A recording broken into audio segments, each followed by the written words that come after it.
పల్నాడు రావణ్గాడు ఎంత భయంకర మూర్ఖుడో విన్నాను కాని వాడు నామీదే దాడి చేస్తాడని ఊహించలేదు.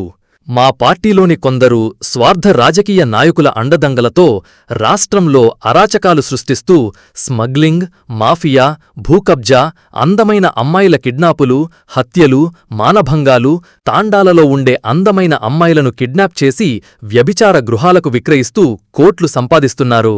ఇసుక మాఫియా, లిక్కర్ మాఫియా, మార్కెట్ దందాలు, రియల్ ఎస్టేట్ వ్యాపారులను బెదిరించి పర్సెంటేజెస్ వసూళ్లు, గవర్నమెంట్ ఆఫీసర్స్పై దాడులు, బెదిరింపులు, నియోజకవర్గాలలో ప్రజలు సమస్యలపై ప్రశ్నించిన వారిపై దాడులు చేయిస్తూ బెదిరింపులకు పాల్పడుతున్నారు.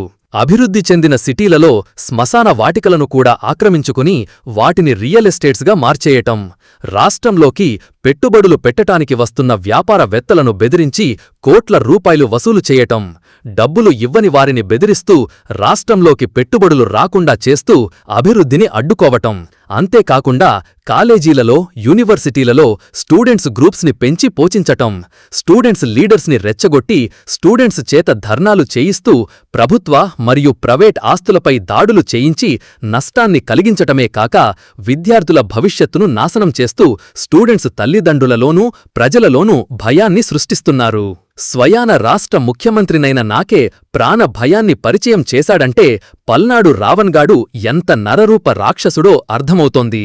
వాడు ఏ భయాన్ని అయితే ఆయుధం అనుకుంటున్నాడో అదే భయాన్ని వాడి బావ బొల్లు బాద్షాగాడికి, వాళ్ల సపోర్టర్స్కి పరిచయం చేయగల రణసింహుడు కావాలి.